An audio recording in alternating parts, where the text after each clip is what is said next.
Hola, ¿qué tal? ¿Cómo están? Bienvenidos una semana más a nuestro programa La Buena Vida, donde siempre les traemos recomendaciones, claves de bienestar, de salud. Y en el programa de hoy vamos a tener tres secciones muy interesantes. En la primera vamos a abordar la relación que hay entre jóvenes y pantallas. En la segunda sección vamos a ver vamos a contactar con una doctora que nos va a hablar de los suplementos esenciales que hemos de tomar para tener una buena salud. Y luego vamos a finalizar con una entrevista a un terapeuta que es Ketan Raventós, que nos va a explicar cómo conectar con nuestro interior y cómo sanar el corazón. Así que empezamos con esta primera sección. Como les decíamos, queríamos hablar de pantallas y adolescentes porque hace unos meses se publicó un estudio de la Universidad Oberta de Cataluña que precisamente explicaba que cuanto más horas pasan nuestros jóvenes delante de las pantallas, los móviles, los videojuegos, etcétera, más comida ultraprocesada comen. Eso hace que aumente la ingesta de comida basura, de pizza, de comida totalmente insana. Y también lo que hacía el estudio era recomendar precisamente que las familias adoptaran buenos hábitos pues, para comer en familia, hábitos saludables, etc. Y lo que está claro es que al final que nuestros hijos pasen tanto tiempo con estas pantallas hace que se afecte su salud física, pero también su salud mental. Y esto también afecta a las relaciones, a cómo se relacionan con el mundo, a cómo se relacionan con sus pares, a cómo se relacionan con la sociedad. Así que para ello, hoy hemos invitado a un psicólogo que se llama Jordi Jiménez Calvo. Él es psicólogo y es educador social y además dirige un programa de salud y pantallas que está dirigido precisamente a los padres para pues aprender un poco a cómo gestionar y cómo reducir ese uso de las pantallas en nuestros jóvenes. Jordi, ¿qué tal? ¿Cómo estás? Hola, muy bien. Bienvenido, muchas gracias. Gracias. ¿Qué tal, Jordi? Primero de todo, no sé si habías escuchado las conclusiones de este estudio de la UOC. ¿Te sorprende esta relación entre comida ultraprocesada y pantallas? Yo no lo había escuchado, tuve noticia ayer a través vuestro, pero no me sorprende porque lógicamente incluso los propios adultos podemos intuir esa relación, ¿no?, entre las pantallas y estar comiendo mientras estás mirando las pantallas y el consumo de alimentos ultraprocesados o más consumo del normal, ¿no? Y Jordi, ¿qué consecuencias tiene? Además de que decimos, pues pueden comer más guarrerías, más comida basura, pero ¿qué otras consecuencias pueden tener nuestros jóvenes al usar tanta pantalla? Bueno, en primer lugar, problemas para la salud física, ¿eh? Siempre y cuando el uso de las pantallas sea desmedido, y parece que los estudios indican que en la mayor parte de la población adolescente y joven es así, pues tenemos estos problemas de salud también, problemas de salud física, como digo, para la fatiga, tanto para la vista, también posturales, problemas posturales, para la salud mental, por supuesto, es decir, el exceso de horas al final y temas como una comparación inadecuada con lo que los adolescentes creen que es el estereotipo de adolescente o joven, les lleva pues a menudo entre otros motivos, a experimentar ansiedad y depresión. También pues la misma adicción a la tecnología, a las alteraciones, también problemas de alteración del sueño, falta de calidad o falta de cantidad de sueño, y luego ya los problemas relacionados con la atención, con la incapacidad de mantener la atención y la concentración por un periodo suficiente, o incluso la dificultad para mantenerla cuando hay distracciones, ¿no? Luego también hay los problemas de interacción social, es decir, al final cuando los adolescentes se centran más en las pantallas y menos en las cosas que para su desarrollo es más positivo centrarse, ¿no?, deportes, sus compañeros, etcétera, etcétera, pues al final pierden también habilidad para una cosa que practican menos, y pierden habilidad para la interacción social. Y bueno, aunque también hay consecuencias positivas, en principio estas se producen cuando el uso de las pantallas es el más adecuado, y estas, pues en la mayor parte de la población adolescente parece que no está siendo el caso, ¿eh? Exacto. Jordi, ¿y tú a qué edad recomiendas que un niño o adolescente tenga acceso a ellas? Bueno, en un mundo ideal me gustaría decir que desde el primer momento, desde una primera infancia, como recurso podría ser adecuado utilizar las pantallas, pero la realidad como repito, que nos indican estudios como uno reciente de Cáritas o de la Organización Mundial de la Salud, es tal la afectación a la salud, entre otras cuestiones, de la población infantil y adolescente, que no debemos afrontarlo como una situación ideal, sino como la que realmente es, ¿no? Entonces, diría que hasta los 5 años prácticamente tender a cero, es decir, de 0 a 2 años prohibido, hasta los 5 años tendiente a cero, y en la edad adolescente, pues un poquito, aunque es algo impopular o algo cueste entenderlo, cueste creerlo, pues tendiente a menos de una hora diaria, incluso si se puede un poquito menos, de lunes a viernes, que es cuando teóricamente los adolescentes estar en su jornada estudiantil, y el fin de semana pues dar un poquito más de manga ancha siempre y cuando se cumplan las obligaciones, etcétera, ¿no? Y luego todo esto dicho siempre respetando la característica y la realidad de cada familia, ¿no? Que sabemos que es diferente. Exacto, y además ahora nos explicarás porque cada pantalla puede tener un impacto pues diferente, ¿no? Pero ¿cómo podemos saber, por ejemplo, que nuestro hijo está haciendo un uso indebido de la pantalla o tiene una adicción o no lo está gestionando bien? ¿Cómo se puede detectar eso? Bueno, para esto os diría que preguntas muy concretas, y si me permitís, como concepto general, que las pantallas, o sea, que la vida de nuestros hijos no se vea afectada en alguno de estos 5 ámbitos. El ámbito emocional, el ámbito de la salud física, del sueño, el ámbito escolar, el ámbito deportivo, el ámbito emocional, su emocionalidad, su agresividad, y el ámbito de la relación con los compañeros y compañeras, con sus iguales, que son esenciales. Y para poder adivinar si hay alguna, o un poquito llamar al sentido común en los padres y madres, hay una serie de preguntas que las menciono brevemente, como por ejemplo si se conecta a Internet cuando debería estar durmiendo, si duerme menos horas de las recomendadas para un adolescente, que sabemos que vuelven a necesitar al entorno de las 9-10 horas de sueño porque vuelven a estar en una fase de desarrollo cerebral. Claro. Luego, temas como si deja las actividades deportivas o extraescolares y las sustituye pues por estar encerrado buscando pantallas, si antes practicaba deportes y ahora evita ya no se apunta, no aparece, deja las actividades deportivas.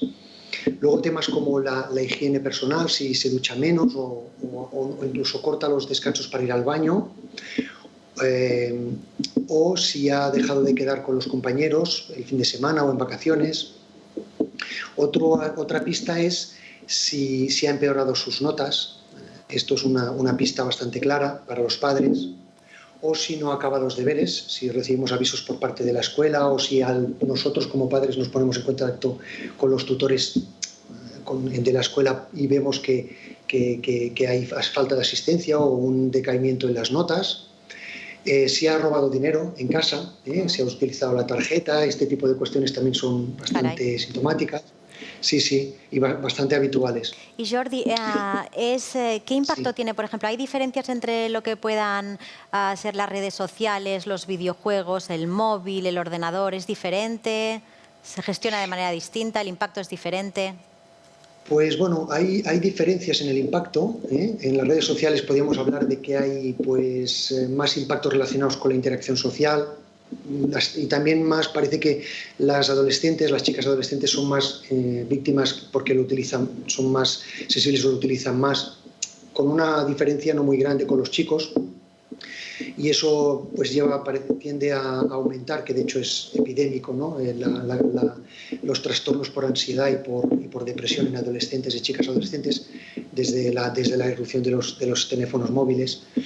En Europa, concretamente, hay estudios de Estados Unidos y estudios en Europa. Luego también relacionados con el contenido, es decir, cuando hay, pues lógicamente, exposición a contenido nocivo. Ya no menciono la pornografía o a las influencias de los estándares irreales, ¿no? Sobre todo por parte de las chicas. Esto sería más la parte de las redes sociales.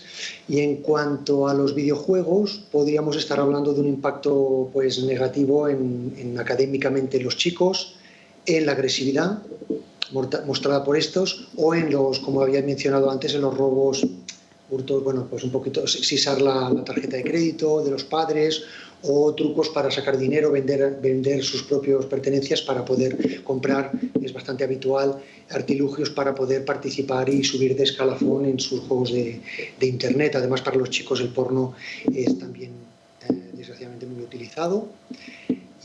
Y también en cuanto a la dedicación en tiempo por parte de los chicos, ¿eh? Por tanto, tanto para las redes sociales como para los videojuegos y el porno, por supuesto, en los dos primeros casos la moderación, en el tercer caso por contribuir a una visión distorsionada del amor y de la relación con los demás, pues se recomienda lógicamente el no utilizarlo. Claro. Y ahí es donde los padres... Jordi, y además es que, por ejemplo, el estudio este que comentaba decía, por ejemplo, que claro, ellos piensan a veces que si están jugando con videojuegos se están relacionando con sus amigos, pero en verdad están solos, ¿no? Pues delante de la pantalla y en sus casas, pero no están relacionándose en verdad con los amigos, ¿no? Bueno, la verdad es que todo esto presenta un gran desafío a todas las familias y los padres. Todo esto, la verdad es que es muy nuevo todavía, ¿no? Y también pues es complicado. Y precisamente tú diriges un programa que habéis creado pues precisamente para asesorar y acompañar a familias que tengan este tipo de preocupación. ¿En qué consiste este programa, Jordi? ¿Y cómo se os ocurre crearlo? Bueno, se nos ocurre, como a tantos otros profesionales, por el incremento de llamadas y de consultas relacionadas con la incapacidad por parte de los padres, incapacidad o desbordamiento por parte de los padres de gestionar el problema relacionado con las pantallas, ¿no? Y bueno, a partir de ahí pues surge esta iniciativa de la cual pues un poquito tiramos de los expertos en la cultura anglosajona, que pues para ellos desgraciadamente llevan algún año de adelanto en cuanto a la problemática y también en cuanto a desarrollar soluciones, metodologías para solucionar este problema. Y nosotros, pues, aunque hay muchas metodologías diferentes y todas o muchas de ellas pueden ser perfectamente válidas, sí que nos presentamos como una propuesta más para dar un soporte a los padres y madres, ¿no?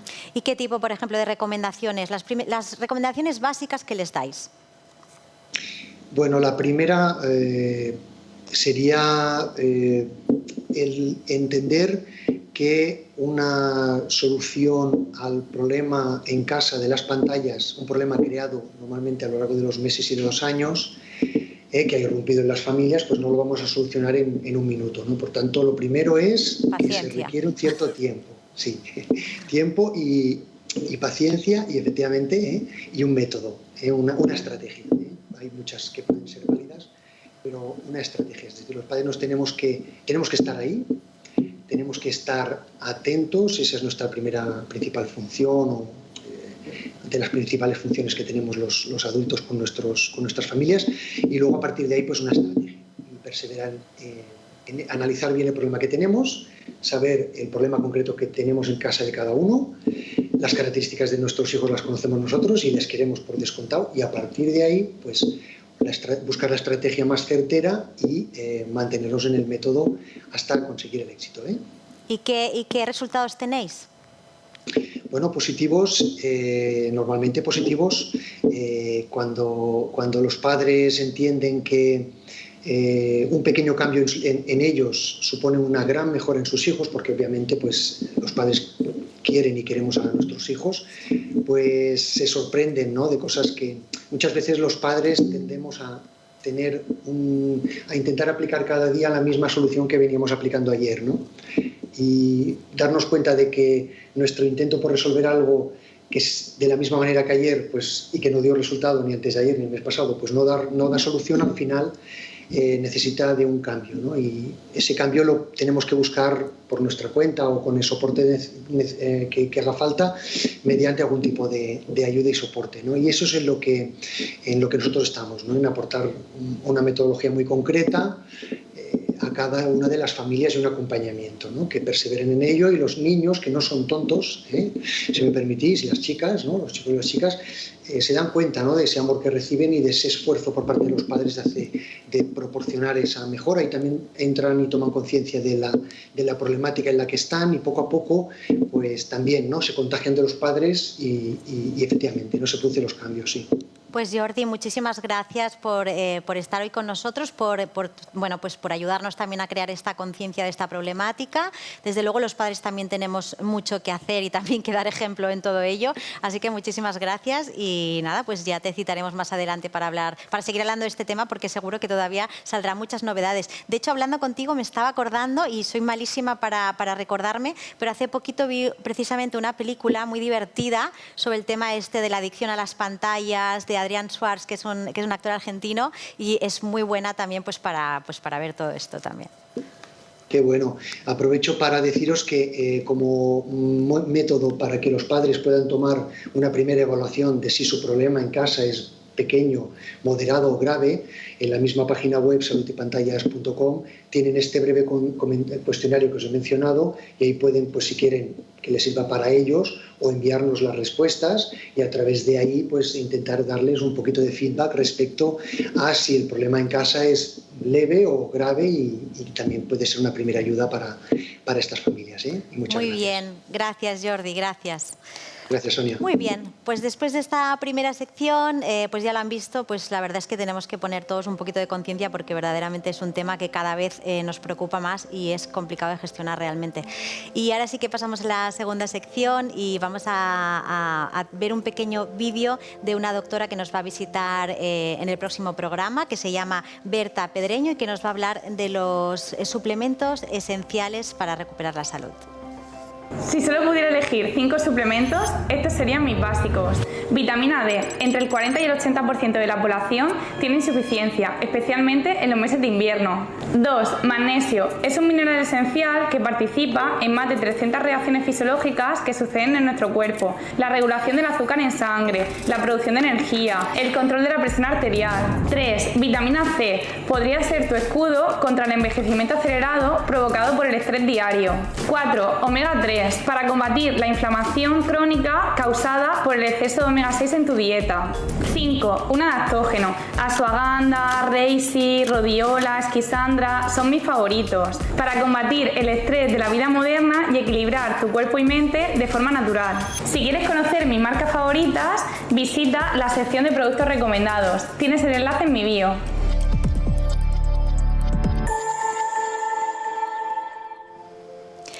Gracias, Berta. Pues nos vemos pronto aquí en La Buena Vida, te esperamos. Y ahora sí pasamos a esta tercera parte, mucho más sosegada y tranquila, para conocer un poquito más con profundidad a un meditador, terapeuta. Él es formador desde hace más de 30 años en procesos de autodescubrimiento, de sanación emocional, y además tiene un maravilloso libro que les recomiendo que se llama Sanar el corazón, despertar el maestro interior y sanar las heridas emocionales, y que además ya va por la tercera edición. Así que aquí tenemos a Ketan Raventós. Muchas gracias por venir.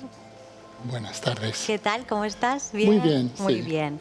Pues nada, Ketan, teníamos ganas de que vinieras un poquito a La Buena Vida, pues para darte a conocer un poco pues al público que no te conozca y que no conozca tu trayectoria o el trabajo que haces.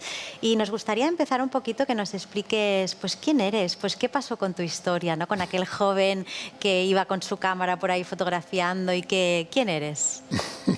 Difícil, ¿eh? Bueno, para empezar. Responder a la pregunta ¿quién eres? Realmente no lo puedo responder con palabras, ¿no? Pero sí, vamos a decir que empieza con una búsqueda, ¿no? Desde muy jovencito. A partir de los 14 años ya tenía como un interés o como un anhelo que se despertó muy grande hacia la meditación. La primera fase fue busqué la inspiración de Buda, que en los años 70 en España no era nada normal, vamos a decir. Y eras un pionero en ese momento, claro. Sí, además era un adolescente, ¿no? Caray. Ese anhelo se despertó como inesperadamente, no es algo que uno decide, y empecé a investigar el mundo de la meditación a través de las enseñanzas de Buda. Y eso fue durante, vamos a decir, unos años. No seguía en una escuela en particular, de hecho todavía era un adolescente, ¿no? Pero sí que había ese anhelo de búsqueda que era pues a través de los libros y luego a través de los viajes, porque empecé a viajar muchísimo. A la India empecé a viajar a los 19 años, ¿no? Y entonces ya me puse en contacto con la cultura oriental y con diferentes caminos de la meditación. Y luego, claro, esta búsqueda pues fue desarrollándose, ¿no? Y se fue transformando. Y en un momento dado llegas a la comunidad de Osho, todo el mundo te lo debe de preguntar por el documental de Netflix y por todo lo que, bueno, lo que se conoce también, ¿no? Entonces, ¿cómo fue esa experiencia para ti? ¿Fue reveladora ¿no? y fue como un antes y un después en tu vida, ¿no? ¿Entiendo? Sí. Primero, yo ya había viajado bastante tiempo por la India, había estado 3 veces y había conocido muchísimas comunidades en India y muchos ashrams. Y lo que yo vi que estaba pasando en la comunidad de Osho, y te estoy hablando del año 90, era un lugar que estaba muy vivo y la gente que había era algo, me pareció muy atractiva, ¿no? Su mirada, la meditación que había, la alegría que había, que a diferencia de otras comunidades, vamos a decir, espirituales, en el mundo de Osho siempre había mucha alegría, mucha celebración y mucha apertura, ¿no? Como mucha naturalidad, donde se podía tratar todo, ¿no? Y al principio simplemente estuve unos días pues curioseando, vamos a decirlo así, ¿no? Igual que he estado en muchísimas otras comunidades, ¿no? Pero llegó un momento que dije, wow, lo que este lugar tiene para ofrecer, tengo que aprender. No me lo quiero perder. Claro. ¿No? O sea, era como... Y lo que iba a ser 3 o 4 días de visita, vamos a decir, acabó siendo 8 años. ¿Y qué opinas que se haya hecho un documental, pues que quizás, a tu juicio, no lo sé, ahora me lo explicarás, se ha tergiversado quizás un poco la idea de Osho, de su secretaria, bueno, las luchas de poder, que si las orgías, un poco todo esto, ¿no? ¿Qué opinas de todo esto? Bueno, creo que hay algunas cosas que son leyenda, ¿no? Que no son reales. Por ejemplo, a mí cuando me hablan de las orgías, yo siempre digo, pues qué mala suerte. Yo estuve 8 años viviendo en esta comunidad y nunca me invitaron a ninguna orgía, ¿no? Entonces, hay como una parte que es como que no es real, que es absurda además y ridícula, ¿no? Claro. Es verdad que se vivía la sexualidad de una forma muy natural, claro, muy abierta, pero con mucha conciencia. Claro. O sea, muy diferente, vamos a decir, que en un ambiente de una verbena. Que en Occidente, ¿no? Que claro, en Occidente, claro, sí. ¿no? Es que no tenía nada que ver. Era una forma meditativa, cariñosa, natural, no sé. Era muy bonito ver eso y ver que se podía vivir la afectividad y la sexualidad de una forma muy diferente como yo lo había experimentado hasta el momento, ¿no? Entonces, en ese sentido era una cosa muy sanadora para todo el mundo que de alguna forma entraba en contacto con esto, ¿no? Luego también, claro, referente a los documentales que mencionas, sí. Son de otra etapa, son una etapa que era en Estados Unidos, que no es la etapa que yo viví, viví en la India, ¿no? Claro. Era una realidad muy diferente, ¿no? Pero también tengo que decirte que cosas que pasaron en Estados Unidos fueron también un aprendizaje muy grande para todo el mundo que vivió en esa comunidad. Seguro. ¿No? O sea, cosas que no son agradables, vamos a decir, las luchas de poder y eso, que están, en todos los sectores de la sociedad, ¿no? Totalmente. Entonces, exacto, eso fue como muy revelador y muy instructivo para todos nosotros, aunque yo no lo viví directamente, pero cantidad de amigos que estuvieron en Estados Unidos, ¿no? Entonces hay un grandísimo aprendizaje de esas experiencias, ¿no? ¿Cuándo decides que ya está, que allí ya no tienes que estar y te vuelves? ¿Cómo? ¿Por qué? Bueno, después de estar 8 años, porque yo estuve básicamente viviendo 8 años en India, en la comunidad de Osho, aunque viajaba también por India de vez en cuando, alguna vez venía a Europa o viajaba también por Asia, pero básicamente mi casa, vamos a decir, estaba en la comunidad de Osho. Después de 8 años sentí que para seguir creciendo necesitaba salir y vivir en el mundo, en Europa, vamos a decir, ¿no? Entonces no fue fácil porque dices, aquí tienes tus amigos, es un sitio... Es valiente, ¿no? Porque al final, exacto, estás como en una comunidad un poco parapetado y ahora has de salir afuera, ¿no? A poner en práctica todo aquello que has ido experimentando, ¿no? Y aprendiendo. Sí, y llega un momento que te das cuenta que ahora toca un poco otra cosa, ¿no? Y que no es cómodo porque estás muy a gusto, porque tienes tu vida organizada y tienes todas las cosas que te gustan, las tienes ahí, pero llega un momento que dices, bueno, ahora toca otra cosa y toca volver a Europa y empezar, vamos a decir, una vida en Europa, integrando todo esto que durante 8 años he estado viviendo, ¿no? Que no sabía muy bien cómo lo iba a integrar, pero... ¿Y dentro de tu aprendizaje consideras que Osho es tu maestro principal o has bebido también de otras fuentes que te han ido también nutriendo y conformando, pues bueno, pues tu metodología o tu enfoque terapéutico?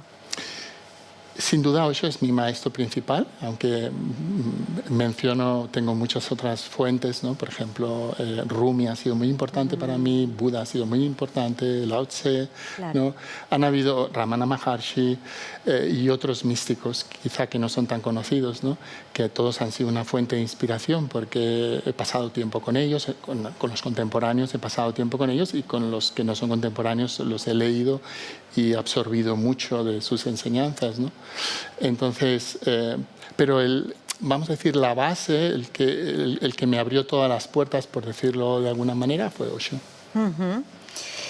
Bueno, pues vamos a pasar un poco al libro, porque este libro la verdad es que es una herramienta pues maravillosa para todos aquellos que quieran iniciar pues el viaje de la sanación o ya se hayan adentrado en él. Yo te había confesado fuera un poco de cámaras que precisamente es un libro tan profundo que hay que leerlo con mucha calma, incluso haciendo pausas y que quizás pues llega pues en momentos pues diferentes de tu vida, ¿no? Entonces, bueno, explícanos un poco por qué surge y si tardaste mucho tiempo pues en escribirlo, porque imagino que sí, ¿no? Sí, bueno, estuve 2 años para escribir el libro y la idea surge porque yo ya llevo muchos años trabajando con gente y por un lado sentía que tener un libro de apoyo para los procesos personales podía ser muy útil y también pensé en mucha gente que nunca podré ver porque realmente en este momento viene mucha más gente de la que yo puedo atender. Fíjate. Y entonces pensé, bueno, ¿cómo podría compartir esto que pueda estar al abasto de todo el mundo, ¿no? Claro. Entonces, claro, lo más fácil era un libro, porque pues, un libro está al alcance básicamente de todo el mundo, ¿no? Y entonces me puse a escribir pensando en lo que quería era explicar lo que una persona que empieza un viaje hacia adentro se va a ir encontrando. Y en realidad es quizá el libro que me habría gustado leer a mí cuando yo empezaba este viaje y no tenía ni idea de lo que me iba a encontrar y lo vas descubriendo poco a poco y hay muchos libros buenos, vamos a decir, sobre temas concretos, pero no había un libro que pueda reunir todos los paisajes que antes o después un buscador sincero se va a ir encontrando. Exacto. Y entonces ese era, vamos a decir, el impulso de decir, vale, pues voy a escribir un libro para que sea, yo lo llamo un compañero de viaje, para las personas que están en una búsqueda y en un viaje interior y se van encontrando todo lo que se van encontrando dentro de sí mismos, ¿no? Y tú, de hecho, empiezas también explicando pues, que esa búsqueda se puede iniciar precisamente porque causa un gran sufrimiento estar muy desconectados de nuestro ser esencial, ¿no? Y a partir de ahí puede ser que se inicie esa búsqueda, ¿no? Sí, hay diferentes maneras como las personas empiezan una búsqueda. Generalmente suele ser a través de una experiencia dolorosa, aunque no siempre. Hay personas que tienen un anhelo espiritual en un momento dado de la vida, se les despierta, no es algo que tú decides, es algo que acontece y ese despertar espiritual se convierte como en un motor y en una búsqueda, ¿no? Entonces, por ahí, vamos a decir, personas que llegan a esta búsqueda desde este despertar espontáneo, espiritual, pero luego hay mucha gente que es a través del sufrimiento, ¿no? Donde te das cuenta que tu vida no tiene sentido o que eres infeliz en la vida que tienes, o también mucho es cuando empiezas a darte cuenta que estás muy herido, muy traumatizado, y no sabes cómo lidiar con todas estas heridas y estos traumas internos, y como además la sociedad es muy exigente porque te obliga a tener que trabajar mucho para poder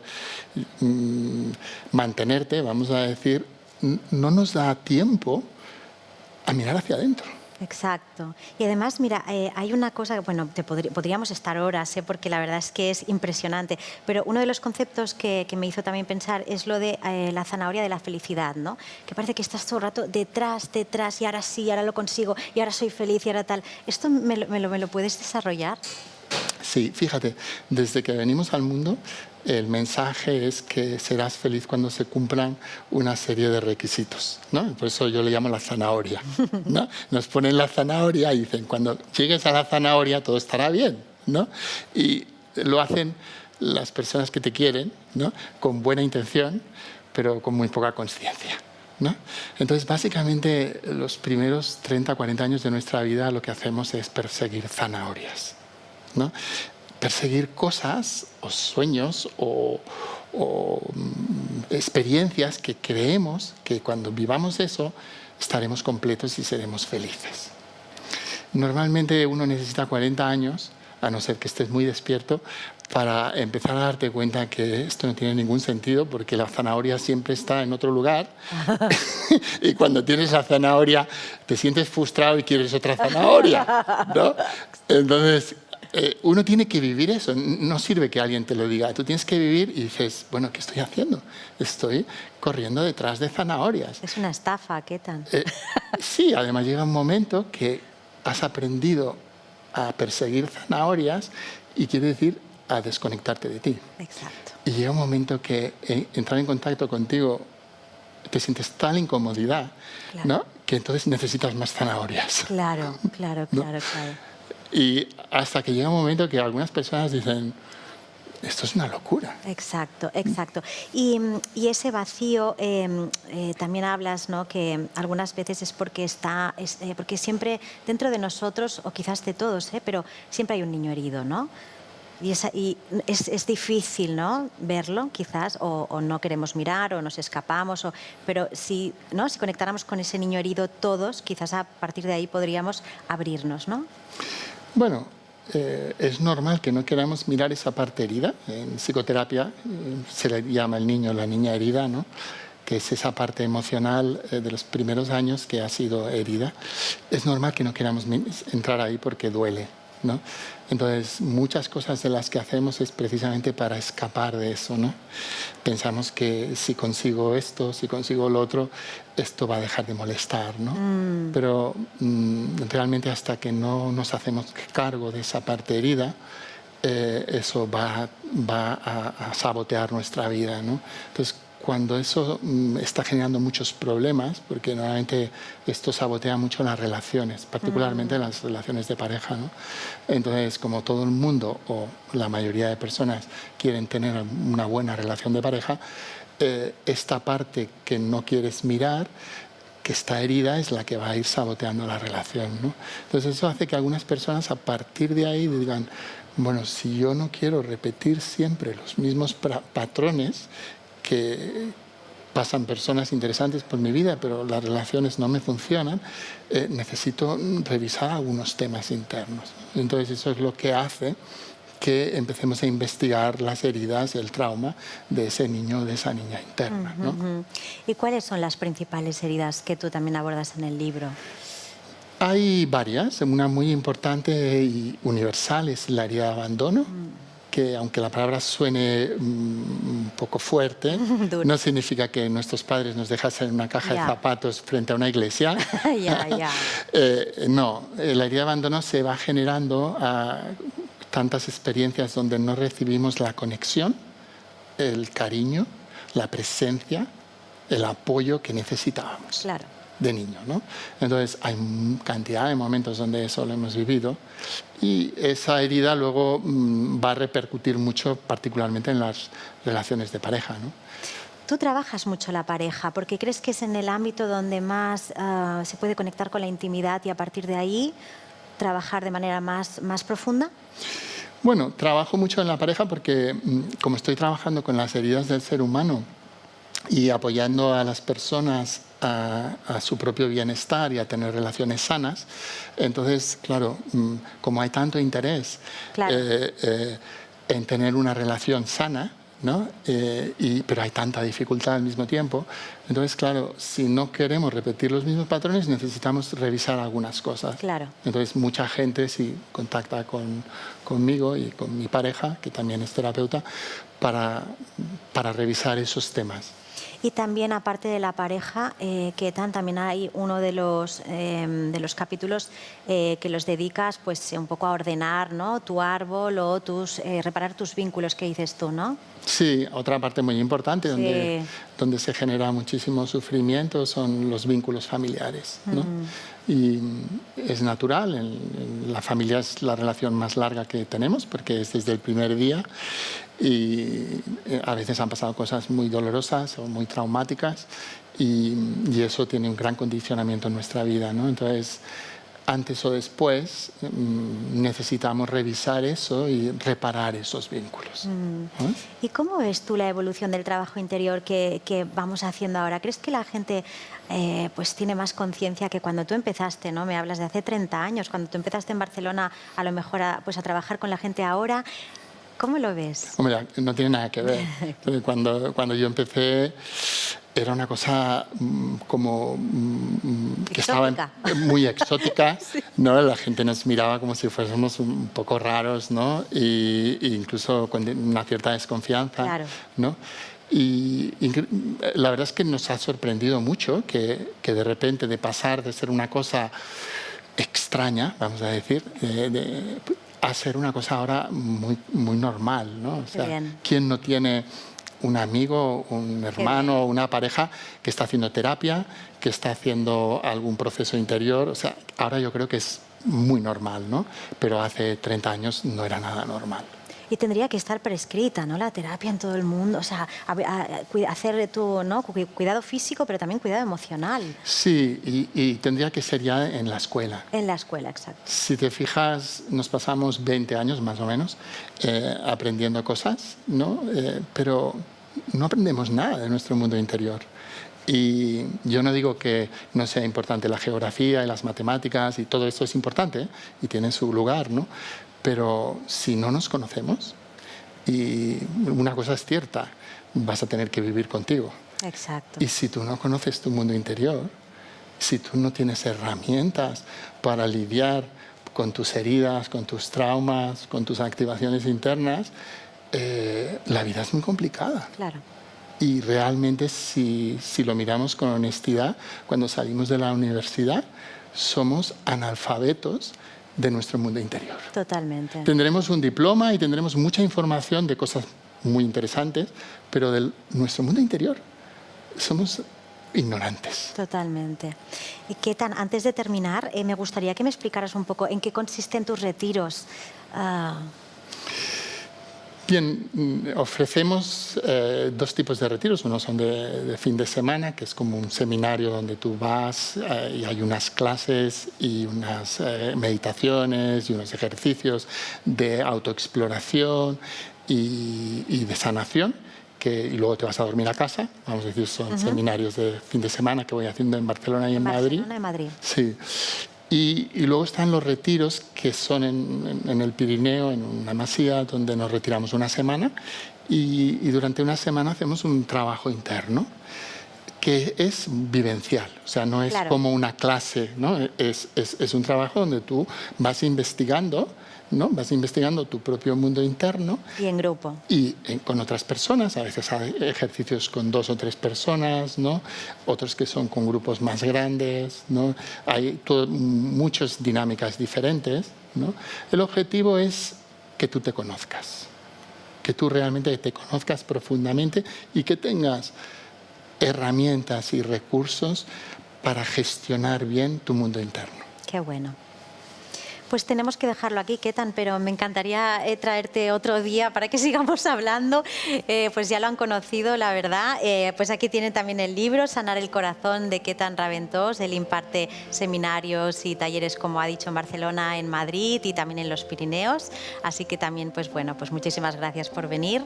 Y a ustedes les esperamos en el próximo programa. Recuerden que tienen también las redes sociales a su disposición de La Buena Vida, que tienen un teléfono también al que nos pueden contactar para enviarnos cualquier tipo de información que les resulte interesante. Y nada, que sean muy felices.